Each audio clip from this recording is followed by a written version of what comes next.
El hombre conocido en la historia como Stephen Hawking nació el 8 de enero de 1942 en Oxford, en el Reino Unido, lugar al que expresamente se desplazaron sus padres, Frank Hawking, un investigador biológico, y su madre, Isobel Eileen Hawking, buscando una mayor seguridad para la gestación de su primer hijo, ya que Londres estaba siendo atacada por la Luftwaffe, la fuerza aérea integrante de las Fuerzas Armadas de Alemania, en la época nazi. Tenía además dos hermanas menores, Felipe y Mary, y un hermano adoptado, Edward. Después del nacimiento de Stephen, la familia volvió a Londres, donde su padre encabezaba la división de parasitología del Instituto Nacional de Investigación Médica. En 1950, se mudaron a St. Albans, Inglaterra, donde asistió al Instituto para Chicas de St. Albans, que admitía chicos hasta la edad de 10 años, y a los 11 años cambió al colegio homónimo, donde fue un buen estudiante aunque no brillante. Tras cursar estudios secundarios, Hawking quiso estudiar matemáticas en la universidad, pero su padre quería que estudiara en el University College de Oxford, como él había hecho. Al no existir un profesor de matemáticas en aquel momento, en el college no aceptaban estudiantes de esa disciplina, por lo que Hawking se matriculó en ciencias naturales y consiguió una beca. Una vez en el University College, se especializó en física. Su interés en esa época se centraba en la termodinámica, la relatividad y la mecánica cuántica.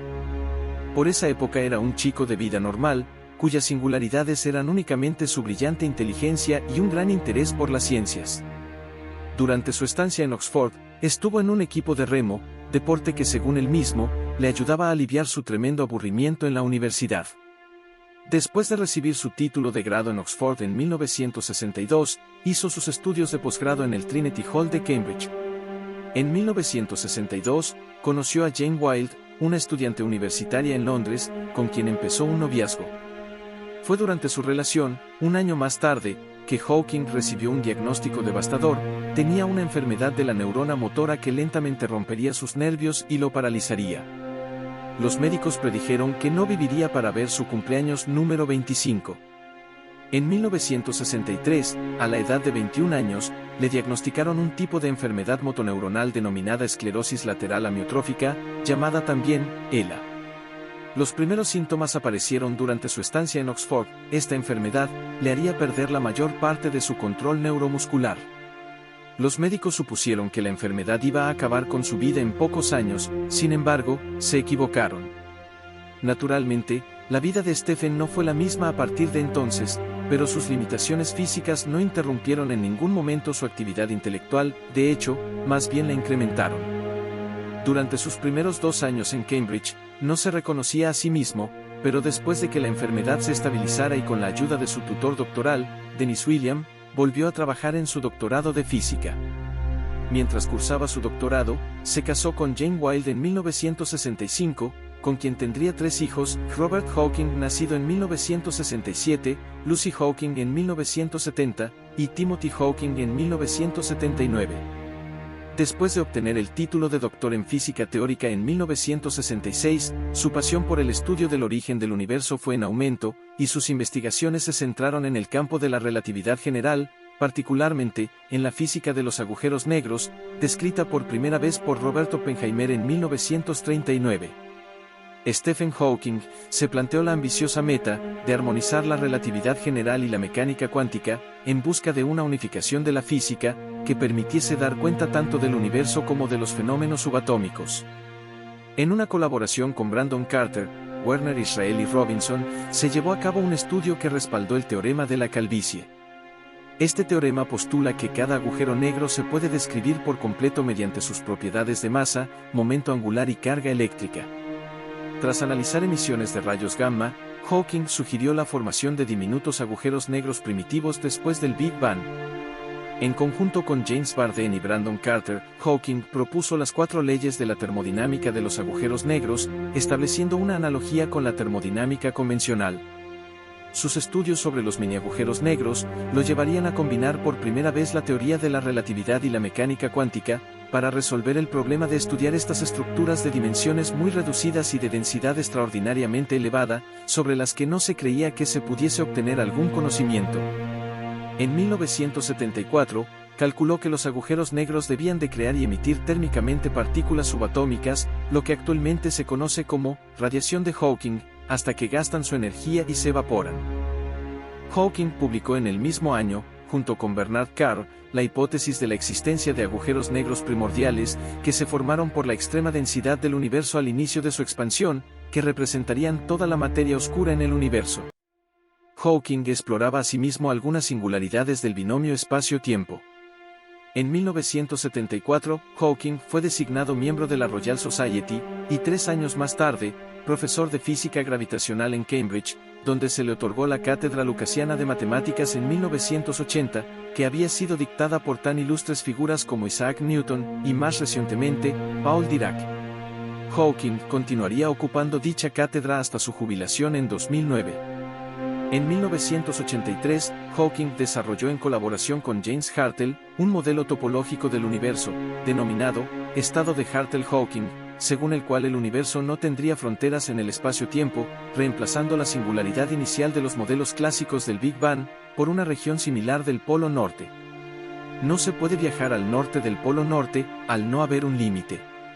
Aunque en un principio la propuesta sin fronteras predecía un universo cerrado, los debates con Neil Turok le hicieron darse cuenta de que la ausencia de fronteras es coherente con un universo no cerrado. Pero a medida que los logros intelectuales y los reconocimientos iban sucediendo en su vida, ya que recibió innumerables premios y doctorados honoris causa, también avanzaba el proceso degenerativo de su enfermedad. Primero, la inmovilidad de sus extremidades lo llevó a depender de una silla de ruedas, después la parálisis se extendió a casi todo su cuerpo. Paulatinamente, fue perdiendo el uso de sus extremidades, así como el resto de la musculatura voluntaria, incluyendo la fuerza del cuello para mantenerse con la cabeza erguida. Con todo esto su movilidad se tornó prácticamente nula. En 1985 contrajo una neumonía que obligó a los médicos a practicarle una traqueotomía, tras lo cual perdió completamente su voz. La silla de ruedas que utilizaba en público estaba controlada por un ordenador que manejaba a través de leves movimientos de cabeza y ojos. En 1997, el astrofísico británico conoció al cofundador de Intel, Gordon Moore, y ahí le prometieron soporte técnico para siempre. Esa unión se encargaría de adaptar y actualizar los equipos que darían voz a Hawking. Una voz que se ha convertido en una de las características más reconocibles de Hawking. Con ligeros movimientos de mejilla, Hawking podía activar un sensor infrarrojo colocado en sus gafas y el cursor en la pantalla de su ordenador Intel. Ese movimiento en la cara le permitía enviar comandos y controlar un teclado virtual, con un avanzado sistema de predicción de palabras. Las letras pasaban por delante, y él, con el gesto de mejilla, seleccionaba las que quería. Al igual que ocurre con los teléfonos inteligentes, cuando la palabra empieza a tomar forma, se ofrecen varias opciones y el usuario puede ahorrar tiempo. El sistema de Hawking, que es de código abierto para que pueda usarlo todo el mundo, contaba con una versión adaptada específicamente a él.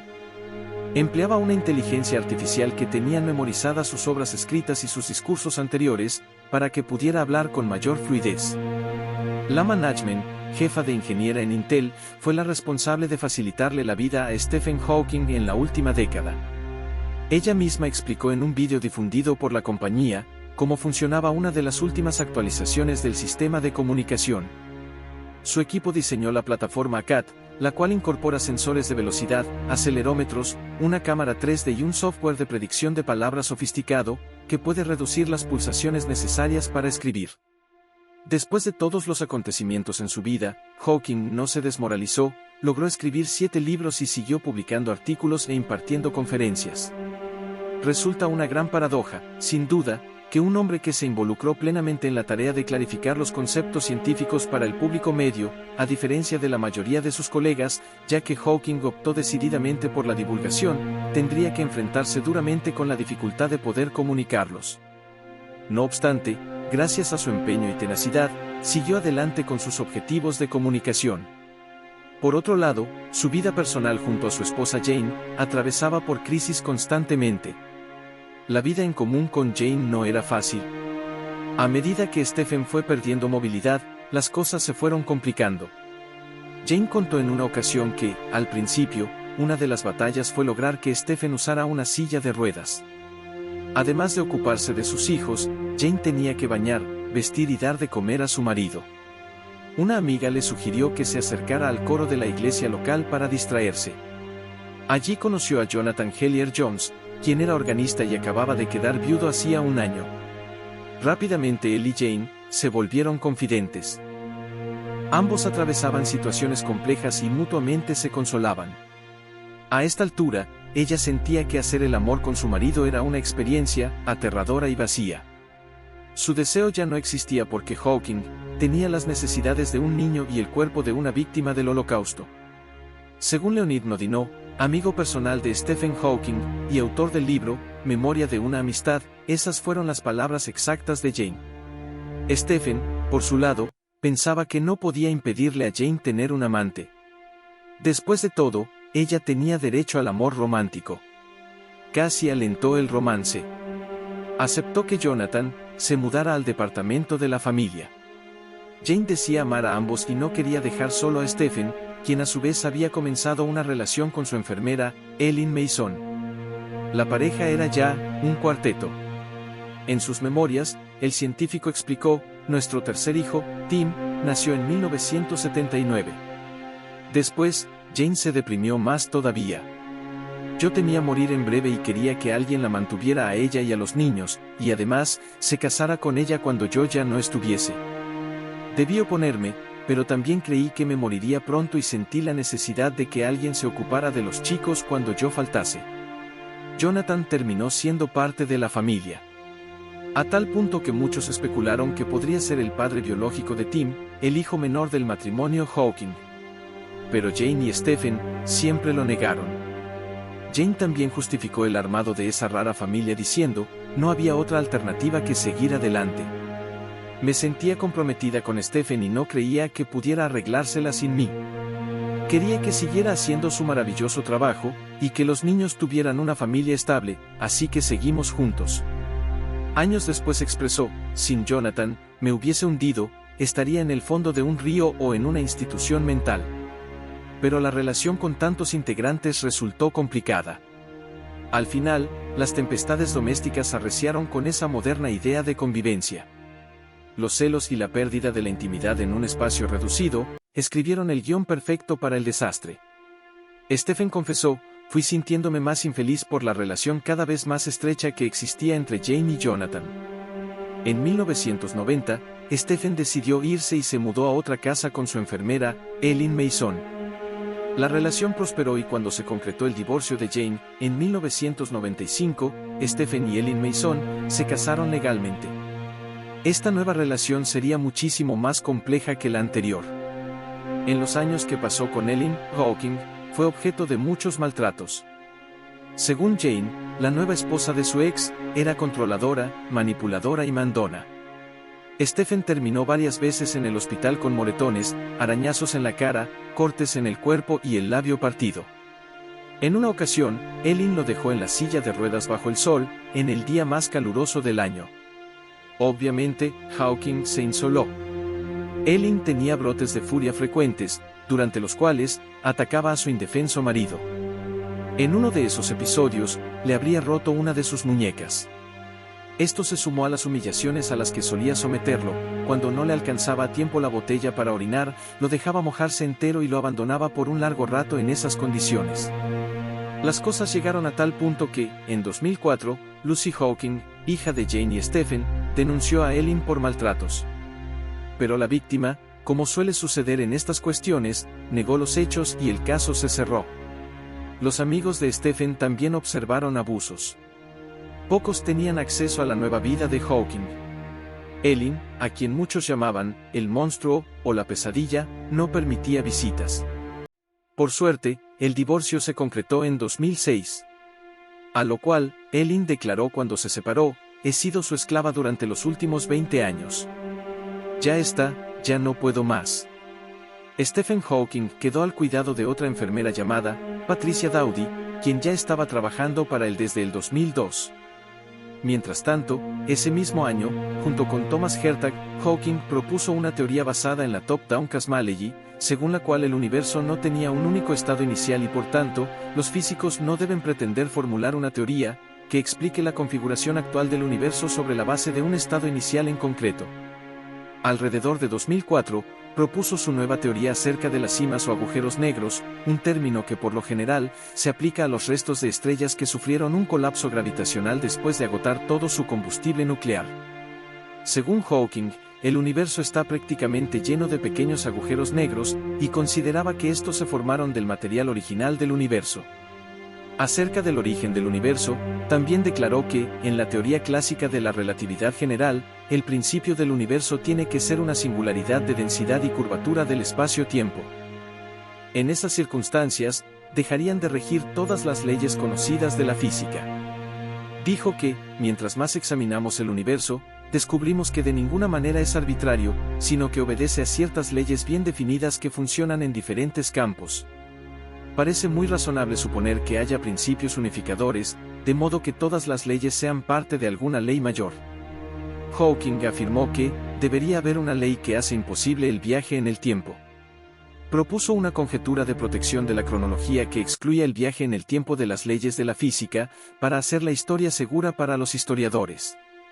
Incapaz de encontrar una ley física que haga imposible el viaje en el tiempo, Hawking cambió de opinión y dijo, quizá el viaje en el tiempo sea posible, pero no es práctico. Tiempo después, se convertiría en director de investigación en el Centro para Cosmología Teórica de la Universidad de Cambridge. Era también miembro del Gonville and Case College, y ostentó la distinguida cátedra de investigación en el Instituto Perimeter de Física Teórica de Waterloo, en Ontario. En 2007 cumplió uno de sus sueños.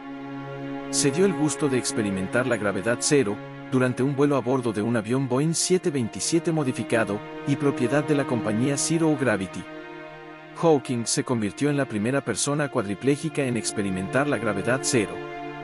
Poco después dijo, creo que la raza humana no tiene futuro si no viaja al espacio. El 20 de abril de 2009, se informó de que Hawking había sido internado muy enfermo en un hospital de Cambridge. Unas pocas horas después de conocerse la noticia, su web personal mostraba un mensaje que hacía referencia a la avalancha de visitas que había sufrido, con lo que se habían visto obligados a omitir sus contenidos temporalmente para evitar una caída del servidor. Al día siguiente, el 21 de abril de 2009, se informó de su mejoría y la posibilidad de su pronta recuperación total. A finales de 2011, el científico solicitó ayuda técnica a la compañía norteamericana Intel, para que intentara mejorar el sistema predictivo de palabras con el que se manejaba.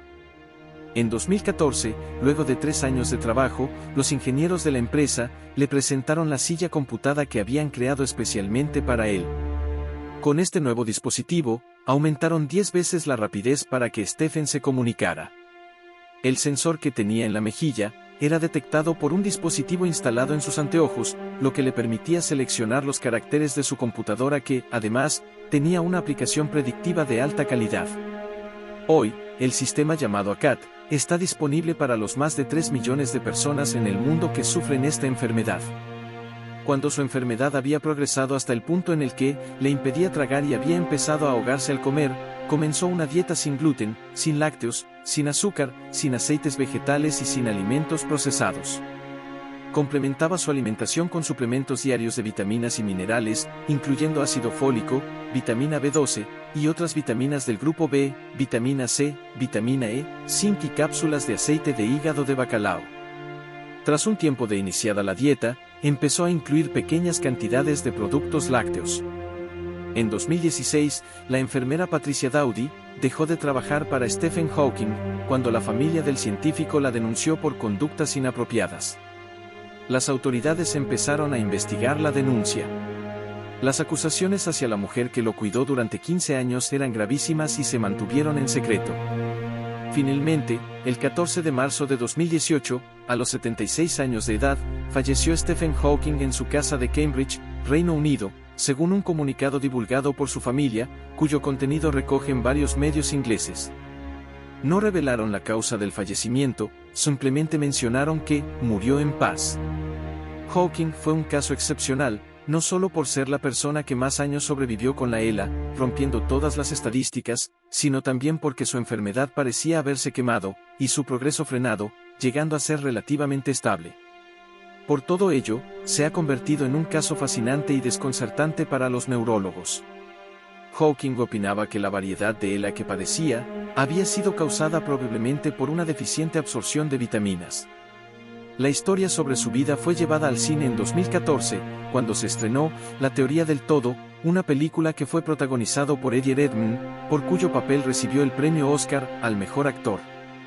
Stephen Hawking ha sido una de las mayores celebridades científicas desde Albert Einstein, cuya innovadora relatividad general no es solo una teoría del espacio curvado, sino también del tiempo curvado o deformado, dijo Hawking. En el marco de la relatividad general contribuyó con el matemático Roger Penrose en el desarrollo de teoremas sobre las singularidades espaciotemporales, que demuestran que el universo comenzó con el Big Bang y que no siempre existió. En una conferencia sobre el principio del tiempo, Hawking declaró: el universo y el tiempo en sí mismo tuvieron un comienzo en el Big Bang hace unos 15.000 millones de años. El comienzo del tiempo real tuvo que ser una singularidad, durante la cual se rompieron las leyes físicas.